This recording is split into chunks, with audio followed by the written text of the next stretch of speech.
Welcome to the Table Podcast, where we discuss issues of God and culture, brought to you by Dallas Theological Seminary.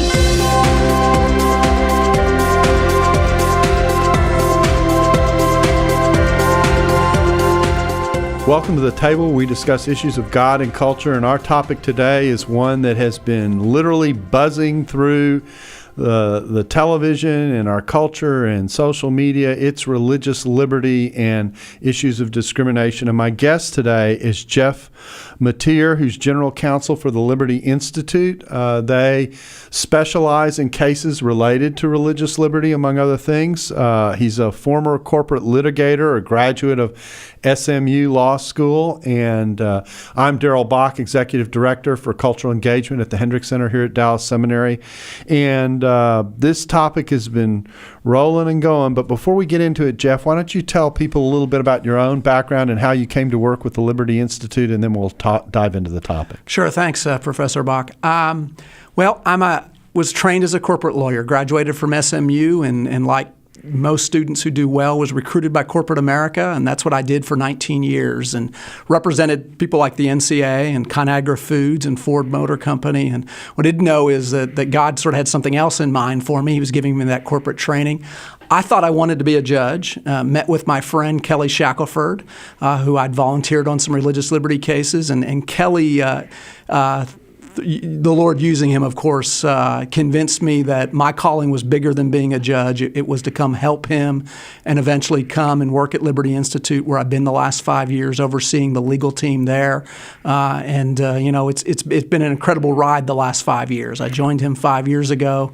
Today, right now, I've got 110 cases on our docket in 20 states where we're defending people of faith and faith-based organizations who, in some way, their religious liberty rights are being infringed. Now, that's interesting. And why don't you tell us, do you remember the first religious liberty case you ever worked on? I do, because it was for me, it was one of those life-changing things, and it really gave me the idea that I could do this full time.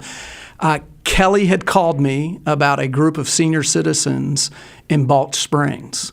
And, of course, you and I know where Balch Springs, because we're sitting in downtown Dallas. But right. Balch Springs is a little suburb near Mesquite, Texas. That'll help about 1/10 of our audience, right. Just outside Dallas, Fort Worth. Yeah, about 20 miles from here, from downtown Dallas, east. And Balch Springs, a group of senior citizens were meeting in a public building. Mm-hmm. And they were doing radical things, these senior citizens. They were having a devotional before their meal. They were praying over their meal, and they were singing gospel music. And someone somewhere at the city thought that was wrong. And so they issued an edict, thou shalt not do these things anymore, because this is a public building. And Kelly got me involved in that case, and we were able to actually ended up having a court hearing on it, and eventually prevailing and restoring those senior citizens' rights. But, I did that, I guess now probably 15 years ago or so. And the result was now I'm General Counsel of Liberty Institute, got these cases all over the country, but that got me hooked. I see. So you got to be careful what you say yes to, huh? Absolutely. That's absolutely. Great. Well, let's dive in. We've had Kelly, of course, on before to talk in particular about the Hobby Lobby case, and this is not completely unrelated because of some of the issues that come up, but it certainly has created a storm. And I thought what we would do is kind of do a kind of legal 101 to start off with for people who, one, don't have a legal background, and two, don't know really the language that's used when these cases get discussed, and particularly with all the buzz that you hear in the public square over the news media, et cetera, getting some sense and anchor about how the law actually looks at these cases can be pretty important. So I'm going to go through some general categories and let you talk about them as a lawyer, and if you can translate legalese into everyday English for us, that'll help us. So let's start off with civil rights, and because everyone sees these cases, or at least it gets framed as a civil rights or a human rights issue, and it certainly belongs in that category. So when the law talks about civil rights, what exactly is it addressing? Well, I mean, civil rights, obviously, our foundation in this country is the Constitution. Mm-hmm. And the founders, when they adopted the Constitution, at first we didn't have a Bill of Rights, but in their wisdom, a few years later, they decided we're going to articulate originally in 10 amendments, what are the particular protections? And really, out of those amendments become our civil rights, and from the federal perspective. And of course, the founders would say we're not granting the rights, we're recognizing that rights that God had already granted, and so they write them down.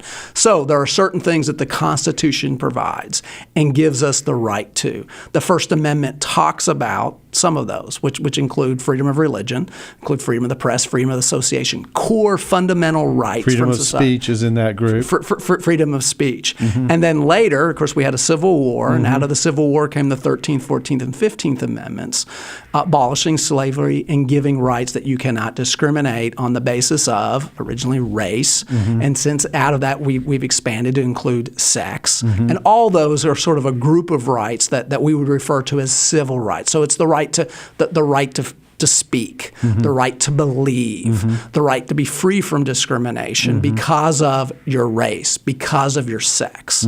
All those would be considered civil rights. And of course, it's important just for historical context to say that when these amendments were originally passed, that there were times in which certain races were excluded, certain genders were excluded, and didn't have certain rights. Women having the right to vote is in our history actually relatively recent, more recent than the length of our total existence, that kind of thing. And so it was these kinds of affirmations that were coming, and what in part is happening here in our society is that, if I can say it this way, new categories are being attached to these rights. Is that part of what's going on? Well, I think what has happened is that as time has passed and groups in our country have gained more and more power and more the ability to let their views be known, there's been pressure put on to expand the group of rights. And so you even have people today arguing that there's a right to housing, that obviously out of the abortion situation in 1973, the Supreme Court found that there was a right to abortion, and that now came into the cadre of rights. Now, the founders, of course, never envisioned a right to abortion. They didn't envision a right to housing. I mean, when they wrote down the 10 amendments to the Constitution, those rights were not imagined. And I would think that the framers of the 14th Amendment, right after the Civil War, they were dealing with race, nothing more, and that's what they envisioned. However, there's been pressure put on because of these special interest groups, and those rights have expanded, or the arguments have expanded, and largely the rights have been created by court. To the extent that the rights have been extended, it's because of activist judges who've extended more and more. So you have some court decisions talking about housing. There have been arguments about the right to travel. I mean, and so what is a core common right, civil right? It is an ever expanding list. Sometimes further from what the framers intended, as opposed to like a judicial activist would have. And so, how much? I'm going to try and stay out of getting into a philosophical fog here, but I do think in this case the question's important, and that is, how much? Obviously, culture and worldview are impacting what's going on here. That we aren't merely. We could talk about strict framing or activism and that kind of thing, but really what we've got is an issue in which the question is being raised: what core human rights should people have, and what should not be a disqualifier, if I can say it that way? Is that what we wrestle with when the courts move to expand these categories? I think they're attempting to ask, at least at one level, some core legal and philosophical questions simultaneously. Is that true? Yeah, everything's about worldview. Yeah. I mean, I think everything that comes out is what is your worldview determines how you answer that question. And certainly on the court today, there are three or four judges that kind of have the conservative approach. They come from a worldview, a more conservative worldview. That they come from a worldview that they look at it as God granted the rights, and so they're looking at really God and nature to see what are those rights. That's the same view that the founders would have taken. And then I think on the other side of the court, again, there are four, maybe five, depending on the issue, who look at the issues and say, no, well, we can look at today. And based upon what society needs, the way society's changed, those rights have expanded. And just because there wasn't a right 30 years ago doesn't mean that there can't be a right today based upon societal changes.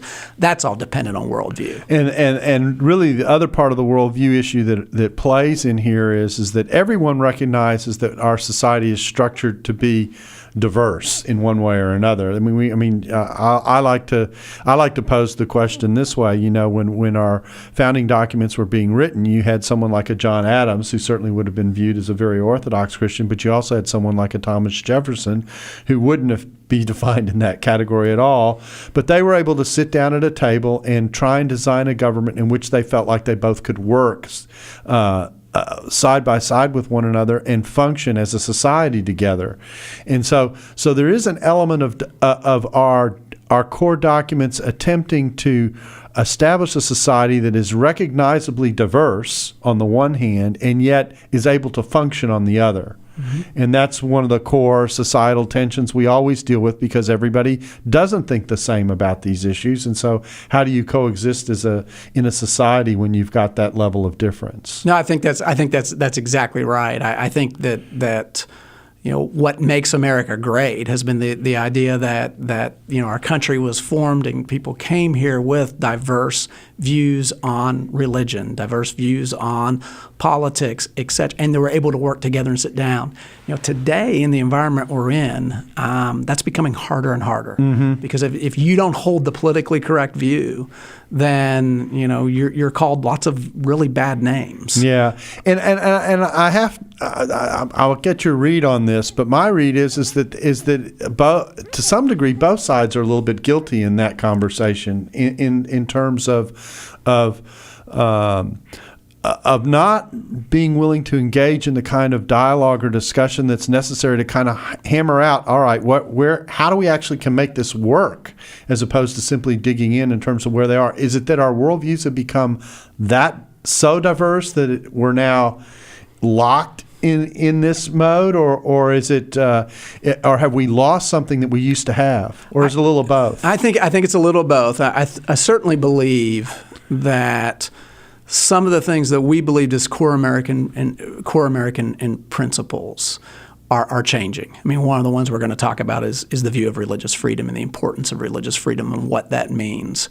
What we're seeing today, and just the last few weeks, but really over the last year, is a lessening of what we used to think that religious freedom was an important value. It was important to promote. It was important to have.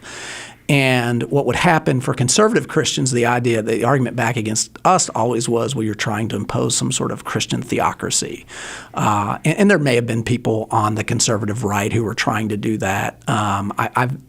In my job, I rarely run into people advocating that. It's not the bulk of people. What they're concerned not about. At all. But today, it's if you have those conservative, whether it be Christian, let's just say Judeo-Christian beliefs, then you're being ostracized, and that those beliefs are not only, they're being belittled and you're severely criticized if you hold them. In that environment, we didn't have that 5 years ago. And I know we're going to talk about Religious Freedom Restoration Acts, but if you look back 25, 30 years ago, religious freedom was a bipartisan issue. It wasn't a partisan issue. And I'm not talking Democrat, Republican. I'm just talking in America on the political spectrum. But today, that's no longer the case. And we're no longer valuing. I often, when I get to speak to pastors and do pastors' conferences, I talk about, we used to live in America that respected churches, that respected pastors, respected leaders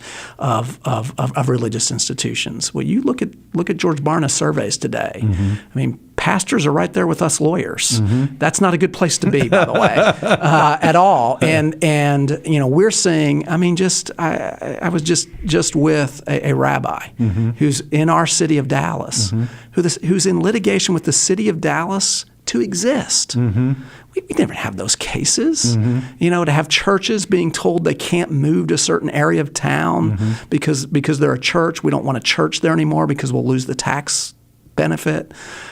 We didn't have those cases, but it's that I think our culture, we don't think religion's important, unfortunately, and we've lost. And boy, we could go down a big rabbit trail there about the role of churches and the role of religious institutions in our society and the importance to communities, and why it's becoming less and less that that we're somehow letting there to be churches is somehow is an inconvenience, and maybe we'll let them, but boy, they're not important. Which is, that's a new thought. That's not something we had. We've only gotten through one of these, so let me take on the second one. Let's talk about discrimination. Legally, what is considered to be discrimination? Has that been changing in terms of the way it's been defined, or is that a pretty relatively straightforward category, or at least until recently? Well, I guess the question, the word discrimination itself, that's not changing. It's who and who is protected. And so in the law, and this really comes primarily out of race, in 1964, the Congress, and then eventually originally thought up by President Kennedy, but it was signed by President Johnson after President Kennedy's assassination, was the idea that we were going to outlaw discrimination. And so the question becomes, discrimination against whom and in what areas? And in 1964, they had a vision of what that was. And again, it was primarily race was the reason that got expanded to sex. And now the push is to expand it even more so. And of course, we all know that there are letters now. We want to expand it, and the easy one is LGBT. But if we were here with some of my lawyers at Liberty Institute, they would remind me that it's a lot longer than LGBT these days. And but it's expanding who can be free from discrimination, race, sex, religion. Those were the original thoughts. Now it's expanding to sexual orientation in some places. It's expanding to gender identity in some places, and who knows what tomorrow that will bring. Yeah. Then the other part of discrimination. Discrimination in what areas? And it's discriminate. The federal government. Okay, that's one entity. Can the federal government discriminate on the basis of religion? Can the federal government discriminate on the basis of race? Those things were taken care of through amendments to the Constitution. So that's your 14th. That's the 14th Amendment, incorporating the First Amendment and other parts of the Constitution. So we have that. So that's when the government, whether it be federal government, state government, local governments, there's a prohibition against discrimination, religion, race, sex. And then beyond that, what in 1964 did is, because the First Amendment does not apply between private citizens. Yes, if I tell you can't speak, and I you can't speak, and you say, you're violating my First Amendment rights. No, we're private citizens. It only applies against the government. So in certain areas. In 1964, when Congress passed what's known as Title VII, it expanded that for areas of employment, for instance. So if an employer fires someone in the private context, they didn't have a claim that you were violating race or you're violating their religion until the federal government passed a law that said thou shalt not in the private context. So you got employment, you have housing, and the push now is to expand that into more and more areas. And so who is being discriminated against, that's being expanded. Again, sometimes by Congress, other times by activist judges, sometimes by local governments. And so we've seen that conflict recently. And then also you have, what is the category? What are the categories that the government can be involved in to say you can't discriminate? That's a violation. Public accommodations, for instance. If you have a business that's open to the public, you cannot discriminate. And I think we have a consensus in our country that race is one of those things that we're not going to allow discrimination, private or public, based upon race. We're not going to allow discrimination based upon religion, public or private. The push now is to expand that into lots of more and more categories. Unfortunately, it's not Congress who's acting. A lot of times it's through judicial cases, or what we've seen in the last few months is the president is issuing executive orders, expanding who can bring claims of discrimination, but in also what areas. And in the process, trying to set precedents that then can become understood as the law. Absolutely. Yeah. Now, so we've got, you mentioned a couple of entities here, just to be clear for people. So we've got governments on the one hand, we've got individual citizens on the other. In another category that's come into the discussion as kind of a quasi-personal entity, if I can say it that way, or corporations, and how they're viewed. That's part of the Hobby Lobby discussion is, can a corporation be viewed as having rights as a person, at least when it's owned, when its owners are predominantly individuals whose views then can reflect its values. That's part of the Hobby Lobby case. So we've got various entities that we're dealing with here as to who might or might not be participating in discrimination. The government can't do it. Right. Individuals now theoretically aren't supposed to be able to do it, and depending on how laws are written. And corporations are where in this mix? No, well, corporations, I mean, the Hobby Lobby case tells us corporations are persons. That's the Dictionary Act, which is a federal law that interprets, defines the words. And so generally corporations are considered, they are persons. And so they are covered just like an individual is right now. Okay. So that kind of lays the groundwork. Now let's talk about religious liberty a second. We've talked about where it comes from. I think we've pretty much taken care of equal protection in what we've said in terms of the 14th Amendment and that kind of thing. Let's talk about religious liberty. This is, people would say, this is one of the foundational rights. This goes back to the Bill of Rights in the very beginning. What is religious liberty and what isn't religious liberty? And the reason I'm asking that question is that some people think there's a difference in the language of freedom of religion versus freedom from religion. So how do we work through that language? No, it's good. And I go back and it is not necessarily my view. I think I'm articulating the view of the founders. And the founders believed that religious freedom was a foundational freedom. And when those men met in Philadelphia, and the push was, okay, we need a Bill of Rights to protect us from this federal government that just a couple years past they had formed. We want to protect ourselves from this federal government. The first thing when they wrote the First Amendment, the first phrase of the First Amendment is to protect religious freedom and prohibit the federal government from establishing the establishment of religion, prohibit the federal government from prohibiting the free exercise thereof, and that became the foundational freedom. So what is that? Now, they could have used a lot of different words, and the founders were extremely intelligent men who debated these issues, understood these issues. They could have said freedom of worship.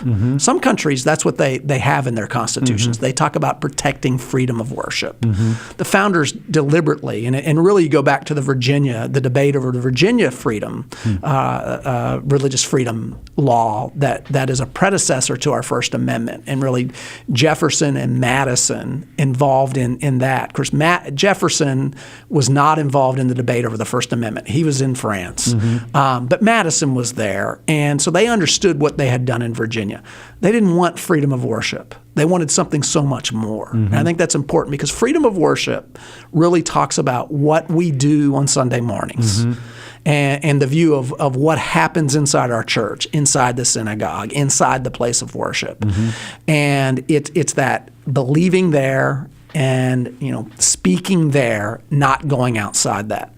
The founders rejected that notion. Now, they certainly wanted to protect freedom of worship, but they chose words that were beyond that. So you're saying a bigger concept. A lot bigger concept. And the concept they used was free exercise. And free exercise is not just simply believing something. It's acting on those beliefs.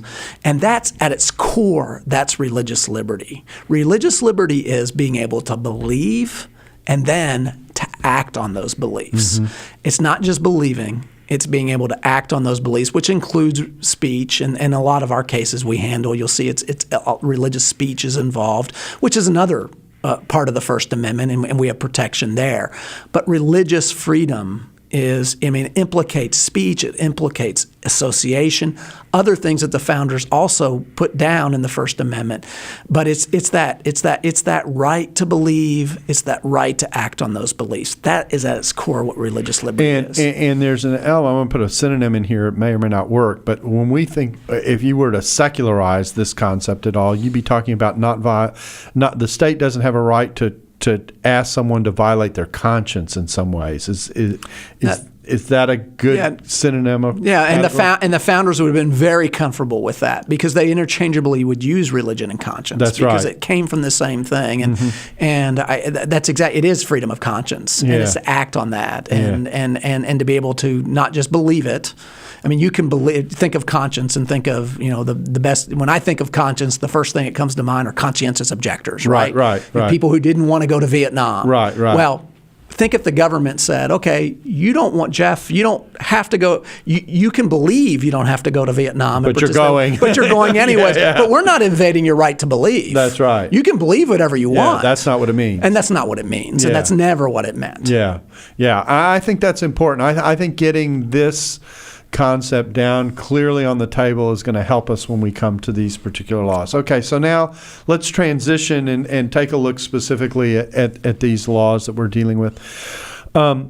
What is the controversy that's been attached? I do want to deal with one perhaps misunderstanding that I think is important to clarify at the start, and that is that sometimes these laws have been said to mirror exactly the laws that were passed under Clinton in 1993. And at least technically speaking, that's probably not true, that the scope of what these laws were, at least as originally written, the more recent laws, not only deals with how the government handles these areas, but also deals with and gives rights to corporations, some of these other entities that we're talking about. So we talked about, because we had government, we had individuals, and then we had corporations. And so some of the pushback that came from the Indiana law in particular was that it expanded the 1993 law. In fact, I even have a Facebook tweet from Schumer, who wrote the 1993 law saying, no, this was an expansion. The idea that this was a mirror isn't exactly correct. So is that true or not? Technically correct. Okay. However, what I would ask them is what I'd ask the people who are now saying that, these are different. Well, first off, it's technically correct. At their core, they're not different. And at their core, they're to protect the same thing. And I would tell you, at Liberty Institute, what we've been working on and telling states who don't have these protections is adopt the federal language verbatim, because that's the first thing, which takes care of probably 90% of the issues. And it is technically correct that Indiana and Arkansas originally did not verbatim adopt the RFRA. Although, to defend the folks in Indiana, I will tell you what they were doing is, since 1993, the new attacks have come up, and they were being a little more specific in their language to combat They actually were incorporating things that were already implied in the Hobby Lobby decision, for example. So if we're going to expand judicial judgment and then apply it in one area, then we ought to be able to do it in the others. Shouldn't we think of it that way? No, you're exactly right. What they did is they said some things that the court found in Hobby Lobby that they were trying to put into their law so that judges couldn't change that view later. And certainly Indiana State Court, in the case of Indiana State Court judges applying Indiana law would then follow the Hobby Lobby decision, which they wouldn't be bound to do because the Hobby Lobby comes out of the federal system interpreting a federal law. They wanted to make sure they're Indiana law, so they went ahead and spelled it out. Thanks for listening to the Table Podcast. For more podcasts like this one, visit dts.edu/thetable. Join us next week for part 2. Dallas Theological Seminary. Teach truth, love well.